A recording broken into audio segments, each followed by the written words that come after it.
fait du sport de manière régulière, on a une espérance de vie meilleure et surtout une qualité de vie meilleure. Le sport apparaît, ou l'activité physique apparaît comme un médicament.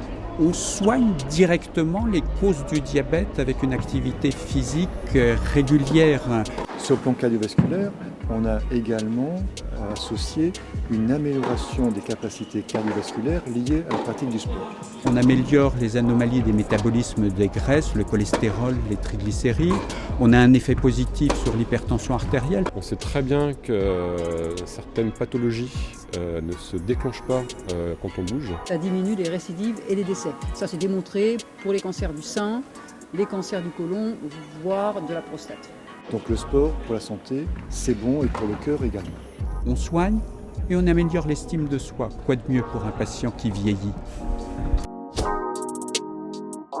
Plus on a avancé dans ce projet et plus on a découvert que notre discipline avait des atouts absolument incroyables, de par son côté ludique et modulable, mais aussi des atouts physiologiques.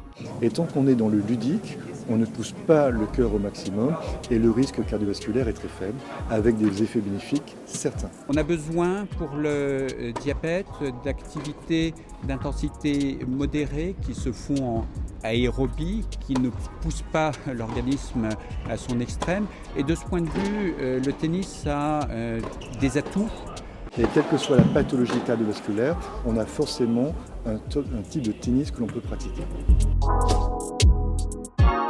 Les médecins doivent prescrire systématiquement le sport dans certaines pathologies. C'est aussi le message que veut faire passer la conférence des doyens des facultés de médecine à tous les étudiants en médecine. Le rôle du médecin c'est de les motiver essentiellement. C'est de leur montrer quels sont les intérêts de l'activité physique et du sport et de les encourager. Ce que je dirais à mes confrères, c'est changer d'état d'esprit. Aujourd'hui, on n'est pas dans la chimie, c'est plus compliqué, c'est du temps, on appelle ça l'éducation thérapeutique, ça fait partie de notre métier. On a formé des enseignants, on a fait un travail d'information avec les clubs. Les enseignants ont suivi des formations, donc sont aptes à accueillir ce public. Ce sont quelque part des spécialistes de tennis qui ont une formation spécifique par rapport aux problématiques et aux pathologies. Il est nécessaire d'ajouter dans leurs compétences toute la connaissance liée aux pathologies pour pouvoir être disponible et disposé à accueillir, notamment dans l'entretien préalable.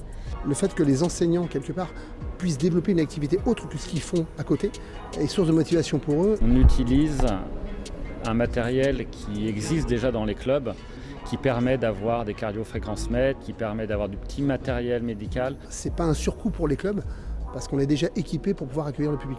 On certifie les clubs sportifs. Ça veut dire pour nous, on est sûr que la personne, elle ait un diplôme, qu'elle ait une carte professionnelle. En clair, c'est de savoir si elle n'a pas eu de soucis avec la justice et qu'elle est capable d'enseigner le sport dans de très bonnes conditions. La Ligue est prête, que les comités départementaux sont prêts, des enseignants sont intéressés, motivés. N'hésitez pas, tous les clubs qui sont sur le site La Santé par les Sports sont certifiés. Vous pouvez faire vos ordonnances les yeux fermés. La santé est au bout de la raquette.